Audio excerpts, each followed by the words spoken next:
اسلام کے نام پر اس ریاست کو حاصل کیا گیا، اور قائد اعظم نے صاف الفاظ میں یہ بات فرمائی تھی کہ ہندوستان کے مسلمان ایک علیحدہ قوم ہے۔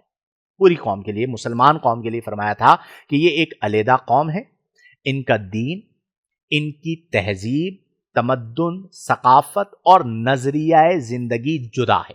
یہی وہ دو قومی نظریہ ہے جس کی بنیاد پر پاکستان معارض وجود میں آیا کہ ہندو ایک الگ قوم ہے اور مسلمان ایک الگ قوم ہے، لہذا مسلمانوں کے لیے ایک الگ ملک ہونا چاہیے۔ تو میرے پیارے دوستو، ہمیں ان تمام باتوں کو اپنی نوجوان نسل کو منتقل کرنا ہے، انہیں سمجھانا ہے، انہیں بتانا ہے، اور اس ملک کی قدر کرنی ہے۔ ہماری ذات سے ہمارے ملک کو نقصان نہ پہنچے، جو کہ بہت زیادہ پہنچا، جس میں ہر طبقہ ہی ذمہ دار ہے۔ جیسی قوم ہوتی ہے ویسے حکمران مسلط ہوتے ہیں۔ تو اب میں بھی حکمرانوں کا رونا شروع کر دوں کہ ہمارے اوپر کرپٹ لوگ مسلط ہیں، تو وہ ہم ہی میں سے نکلے ہیں۔ ہم سب کو اپنے کردار کو، اپنے اخلاق کو، اپنی عادات کو، اپنے اوصاف کو اچھا بنانا ہوگا اور اپنے ملک کی قدر کرنی ہوگی۔ کئی اعتبارات سے آج بھی ہمارے لیے یہ ملک اللہ کی نعمت ہے، ہمارے لیے ہماری فوج اللہ کی نعمت ہے۔ اگر کوئی ہمارے ملک کے خلاف یا پاک فوج کے خلاف کچھ بولتا ہے تو ہمیں اسے نہیں سننا چاہیے۔ آپ کو ماضی قریب میں جو انڈیا کے ساتھ ہمارا معاملہ ہوا، اس سے اندازہ ہوا ہوگا کہ ایک ملک کے لیے مضبوط فوج کتنی امپورٹنٹ ہوتی ہے اور کتنی اہم ہوتی ہے۔ اب آپ جانتے ہیں کہ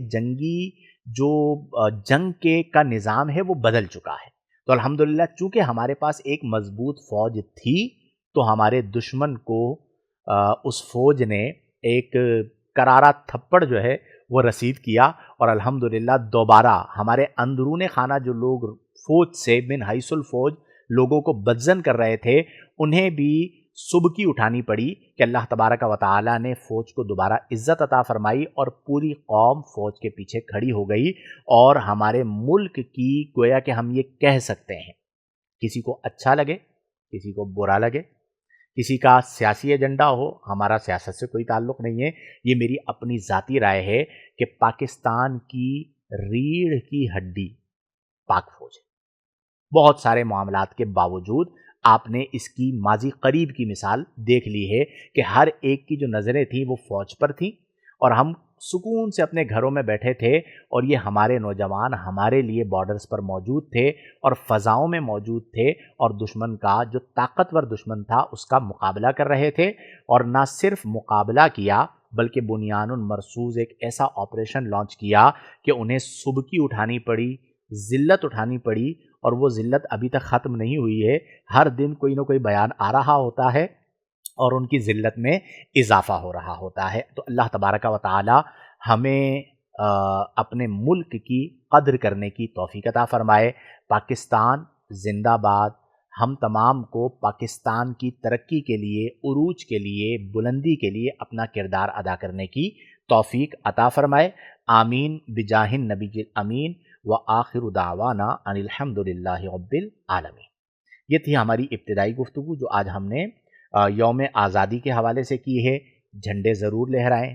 بیج میں نے آج لگانا تھا، خریدا تھا، لیکن میں گھر سے اٹھانا بھول گیا، ورنہ آج آپ کو میرے سینے پر وہ بیج لگا ہوا نظر آتا۔ اپنے بچوں کو لے کر دیں اور دائرہ شریعت میں رہتے ہوئے جشن آزادی منائیں۔